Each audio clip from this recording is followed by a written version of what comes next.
سبحان الذي لا يحصى امتنانه باللسان ولا بالقلم نشهد أن لا إله إلا الله وحده لا شريك له ونشهد أن سيدنا ومولانا محمدا عبده ورسوله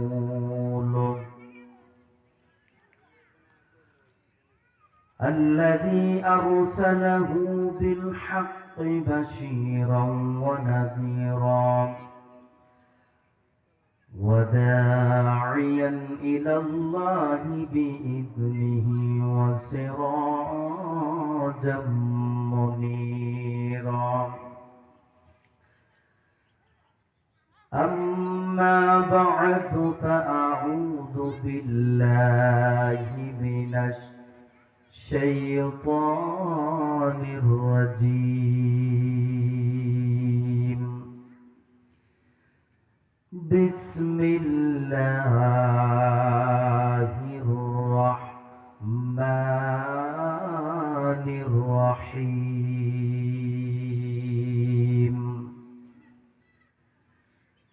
يا أيها الذين آمنوا اتقوا الله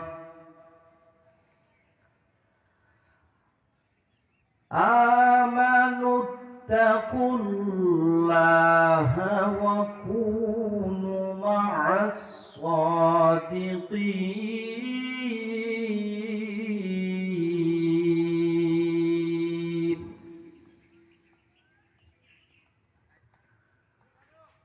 قال النبي صلى الله عليه وسلم أخلص دينك يكفيك العمل القليل أو قال عليه الصلاة والسلام اللهم صل على محمد وعلى آل محمد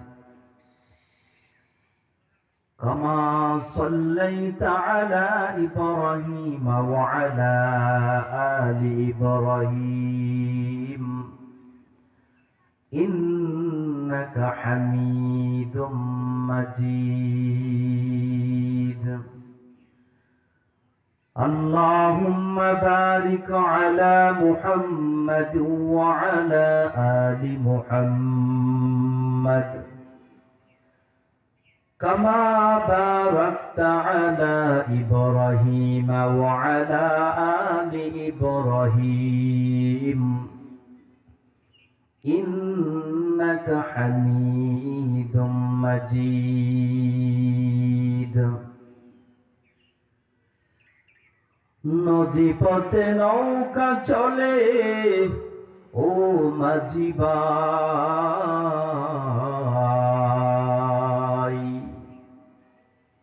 ভেলা ডোবার আগে আমি ও পার যেতে চাই বেলা ডোবার আগে আমি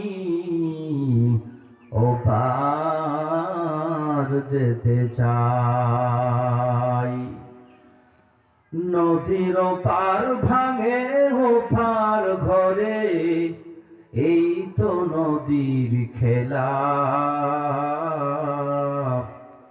সকাল বেলার ভাদ সারে তুই ফকির সন্ধ্যা বেলা সকাল বেলার ভাদ সারে তুই ফকির সন্ধ্যা বেলা আলহামদুলিল্লাহ কালপার বাজার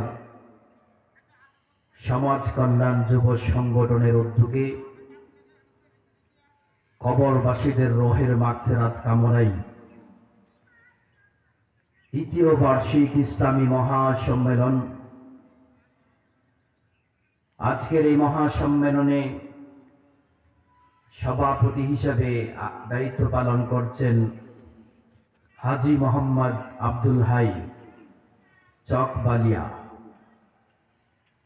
এবং উপস্থিত হতে যাচ্ছেন আজকে আমাদের এই মাহফিলের প্রধান মধ্যমণি মাওলানা মোহাম্মদ ইসমাইল বুখারী কাশিয়ানী, খতিব বাইতুল মামুর জামিয়া মসজিদ গুলশান ঢাকা। আরও স্থানীয় উলামায়ে কেরামগণ নসিহত পেশ করবেন। এলাকাবাসী যারা যেখানে আছেন সকলকে চলে আসার জন্য বিনীতভাবে অনুরোধ করছি, আপনারা চলে আসেন। আলহামদুলিল্লাহ, মহান আল্লাহ পাকের কাছে শুকর আদায় করছি যে মহান রব্বে কারীম আমাদেরকে এক এক মায়ের সন্তানকে এক এক জায়গা থেকে কাদের সাথে কাঁধ মিলে বসার তৌফিক দান করেছেন। এজন্য আমরা সকলেই মহান সেই রব্বে মালিকের দরবারে প্রশংসা আদায় করছি, সবাই পড়ছি আলহামদুলিল্লাহ। আরো আওয়াজ করে পড়ছি আলহামদুলিল্লাহ। যে মহান রব্বে কারীম আমাদেরকে বেহেশতের বাগানে আসার তৌফিক দান করেছেন, এতে আমরা খুশি না বেজার? খুশি। যদি খুশি থাকি তাহলে আল্লাহর প্রশংসা সবচেয়ে জোরে আওয়াজ করে সকলেই একসাথে সেই মহান রব্বে কারীমের দরবারে প্রশংসা করছি, সবাই পড়ছি আলহামদুলিল্লাহ। সবাই পড়ছি রব্বানা লাকাল হামদ হামদান কাসীরান তাইয়িবান মুবারাকান ফীহি লাকাল হামদু বিল ঈমান লাকাল হামদু বিল ইসলাম লাকাল হামদু বিল কুরআন। সবাই পড়ি সুবহানাল্লাহ আলহামদুলিল্লাহ লা ইলাহা ইল্লাল্লাহু আল্লাহু আকবার। প্রশংসা আদায় করেছি কার? খুশি হয়েছেন কে? আল্লাহ। মহান রব্বে কারীমের প্রশংসা আদায় করলে আল্লাহ পাক নেয়ামতকে বৃদ্ধি করে দেয়। আল্লাহ নেয়ামতকে কি করে? বৃদ্ধি করে দেয়। যারা যেখানে আছেন প্যান্ডেলের ভিতরে চলে আসেন। আল্লাহ পাক রব্বুল আলামিন পবিত্র কালামে পাক ইরশাদ করেন, ও আমার বান্দারা, আমার নিয়ামত পাওয়ার পরে যদি আমার নিয়ামতের শুকর আদায় করো, আমি রব্বে কারীম তোমাকে নিয়ামত আরো বাড়ায় দেব। আল্লাহ পাক রব্বুল আলামিন বলেন, লা ইন শাকারতুম লাযীদান্নাকুম ওয়া লা ইন কাফারতুম ইন্না আযাবি লাশাদীদ। আমার নিয়ামত পাওয়ার পরে যদি আমার নিয়ামতের শুকর আদায় করো, আমি আল্লাহ পাক রব্বুল আলামিন নিয়ামতকে বাড়ায় দেব। আর যদি নিয়ামত পাওয়ার পরে নিয়ামতের না শুকরিয়া করো, জানিয়া রাখো আমি আল্লাহর আযাব বড় কঠিন, বড় কঠিন। সুবহানাল্লাহ। আল্লাহ পাক রব্বুল আলামিন এই বেহেশতের বাগানে আসার বসার তৌফিক দান করেছেন, এজন্য আমরা খুশি না বেজার? আল্লাহ নবী বললেন, হে সাহাবীরা, জান্নাতের বাগান থেকে ঘুরে আসো। সাহাবায়ে কেরাম বললেন, ইয়া রাসূলুল্লাহ, ইয়া হাবিবাল্লাহ, ওয়া মা রিয়াজুল জান্নাহ, জান্নাতের বাগান আবার কি? নবীজি বললেন, হে সাহাবায়ে কেরাম, যেখানে কোরআনের আলোচনা হয়, হাদিসের আলোচনা হয়, ওই জায়গাটাকে মহান রব্বে কারীম জান্নাতের বাগানে পরিণত করে দেয়। সুবহানাল্লাহ। যেখানে কোরআন থেকে আলোচনা করা হয়, এই জায়গাটাকে জান্নাতের বাগান বানিয়ে দেন কে? আল্লাহ। আল্লাহ নবী বলেন, এই বেহেশতের বাগানের চতুর্দিক দিয়ে আল্লাহ পাক রহমতের ফেরেশতা পাঠিয়ে দেন। আল্লাহ পাক সাকিনা নাজিল করতে থাকেন। আল্লাহ পাক ফেরেশতা পাঠিয়ে দেন, ইল্লা হাফাতুহুমুল মালাইকা ওয়া গাশিয়াতুহুমুর রাহমা ওয়া নাযালাত আলাইহিমুস সাকিনা ওয়া যাকারাহুমুল্লাহু ফী মান ইনদাহ। আল্লাহু আকবার।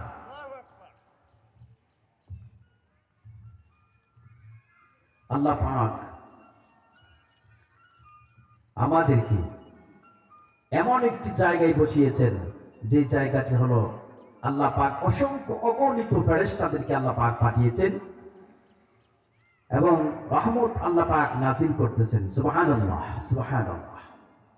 ওই জায়গায় আসলে গুনাহ মাফ হয়। কারণ কি? অল্প সময় বসার কারণে মহান রব্বে কারীম আপনার আমার আমল নামায় ৬০ বছর নফল ইবাদতের সওয়াব লিখে দেয়। সুবহানাল্লাহ। আল্লাহর নবী বলেন, মাজলিসু ফিকহি খায়রুম মিন ইবাদাতি ৬০ সানা। অল্প সময় বসাতে মহান রব্বে কারীম ৬০ বছর নফল ইবাদতের সওয়াব লিখে দেন। কত জায়গায় বসি, কত জায়গায় সময় কাটাই।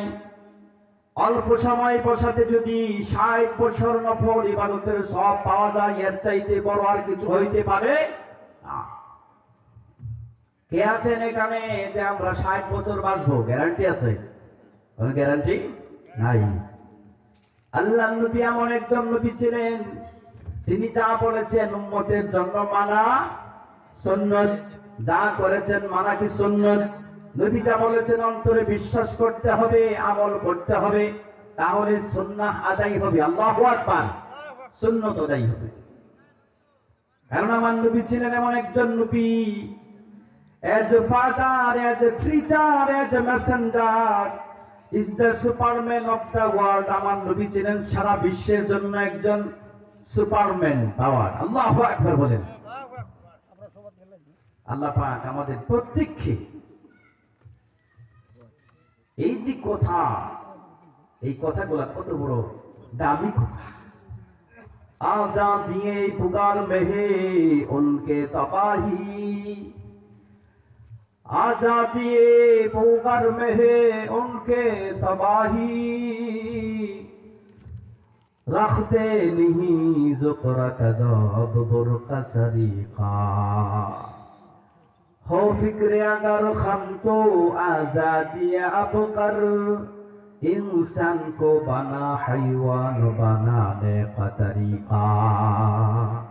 গোলাম মানুষের দাম আল্লাহর কাছে বেশি, গোলামের দাম আল্লাহর কাছে বেশি।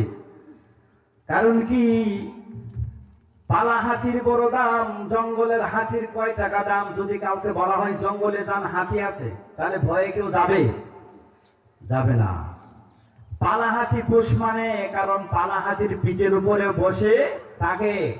ওই হাতি যে হাতির পিঠের উপরে যে বসে আছে, ওই লোকটাকেও হাতি বস মানে। কারণ কি? ওই হাতিটা তার বাধ্য হয়ে গেছে, সেটা বাধ্য হয়ে গেছে। এই পালা হাতির বড় দাম। আল্লাহ পাক রব্বুল আলামিন দুনিয়াতে যত মাখলুক বানাইছেন, মাখলুকাত সবগুলা মানুষের উপকার, সবগুলা মানুষের উপকার করে কোন আল্লাহু আকবার। সাপ বানাইছেন, যদি বলা হয় ও বান্দা আব্দুর রহমান ওখানে সাপ আছে, বিষাক্ত সাপ, কেউ কি যাবে? রাস্তা দিয়ে যাইতেই ভয় করে। কোন ঠিক না বেঠিক? রাস্তা দিয়ে যাইতেই ভয় করে, অথচ সাপের বিষ এটা মেডিসিন। আল্লাহু আকবার বলেন। সাপের বিষ মানুষের জন্য ঔষধ তৈরি করতেছে। সাপের বিষও কাজে লাগে, সাপের বিষও কাজে লাগে। ও মুসলমান, সব তোমার জন্য আল্লাহ পাক উপকারের জন্য বানিয়েছেন। এখন যদি সেই তুমি মহান রব্বে কারীমের প্রশংসা করো, তার হুকুম মতো চলো, তাহলে তোমার দুনিয়া এবং আখিরাত তোমার সফল কাম হবে, সফলতা লাভ করতে পারবে। সুবহানাল্লাহ। আমি মনে করি আমার সন্তানকে চাকরি নেওয়াইতে পারলে সফলতা লাভ করলাম। আমি মনে করি আমার সন্তানকে বিদেশ পাঠাইলে সফলতা লাভ করলাম। আমি মনে করি ঢাকা শহরে 2টা বাড়ি করতে পারলে বুঝি আমি সফলতা লাভ করলাম। না না না, সবচেয়ে বড় সফলতা হলো আখিরাতে বান্দা নিজের ঈমান এবং আমলের বিনিময়ে জান্নাতে যাওয়া। সুবহানাল্লাহ বলেন। আমল এবং ঈমানের বিনিময়ে বান্দা যদি জান্নাতে যেতে পারে, সবচেয়ে বড় সফলতা লাভ করেছে। আল্লাহ পাক বলেন, কাদ আফলাহাল মুমিনুন আল্লাযীনা হুম ফি সালাতিহিম খাশিউন। তারা তো সফলকাম হবে, তারা তো সফলতা অর্জন করবে যারা আল্লাহর ভয়ের সাথে নামাজ পড়ে। খাশিউন, ভয় নিয়ে নামাজ পড়ে। আল্লাহু আকবার। আমরা নামাজ পড়ি কিন্তু আমাদের মধ্যে ভয়টা আসতেছে না। আল্লাহ নবী হাদিসে বলছেন সর্বপ্রথম মানুষের অন্তর থেকে যেটা উঠায় নেওয়া হবে সেটা হচ্ছে খুশু। এটা মানুষের অন্তর থেকে সর্বপ্রথম উঠায় নেওয়া হবে।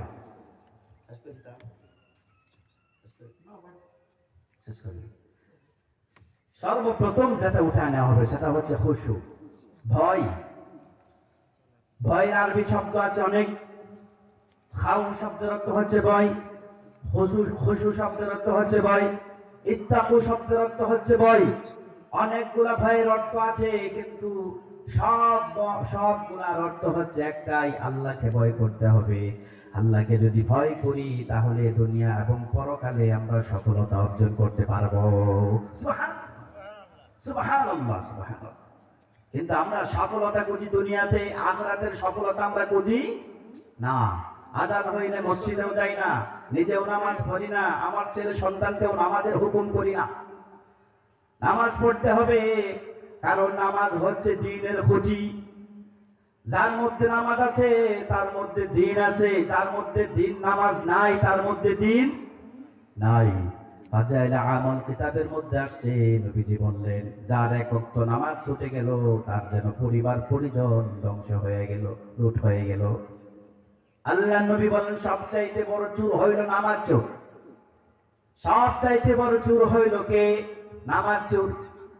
সাহাবায়ে কেরাম বললেন ইয়া রাসূলুল্লাহ, নামাজের মধ্যে কিভাবে চুরি করে? নবীজি বললেন রুকু সিজদা করলেও ঠিক মতো হয় না, রুকু করলে সিজদা হয় না, সিজদা করলে রুকু হয় না, তাড়াহুড়া করে। এটা হলো নামাজ চোর। তাড়াহুড়া নামাজে আছে না নাই? বলেন আছে না নাই? আছে। অথচ নামাজ হচ্ছে দ্বীনের খুঁটি, নামাজ হলে জান্নাতের চাবি। এই নামাজ পড়লে জান্নাতে যাওয়া যাবে, নামাজ না পড়লে জান্নাতে যাওয়া যাবে না। কিন্তু হইতে পারে আল্লাহ যদি কোনো ওসিলাতে মাফ করে দেয়। কারণ কি, দেহ ব্যবসায়ী মহিলা কুকুরের জিহ্বায় যদি পানি চিবিয়ে দিয়ে জান্নাতে যাইতে পারে, এটা হলো ওসিলা। কিন্তু নামাজ পড়লে জান্নাতে যাওয়া যাবে। নামাজ সমস্ত খারাপ কাজ, অন্যায় থেকে নামাজ ফিরায় রাখবে। নামাজ পড়তেই হবে। দৈনিক 5 ওয়াক্ত নামাজ নরনারীর উপরে আল্লাহ পাক ফরজ করেছেন। এক সাহাবী মুসলমান হওয়ার পরে নবীজি তাকে সর্বপ্রথম ওযু শিক্ষা দিলেন, তারপরে নামাজ শিক্ষা দিলেন। সাহাবীকে নবীজি বললেন নামাজ পড়ো। সাহাবী নামাজ পড়লেন, কিন্তু নামাজটা পরিপূর্ণভাবে হয় নাই।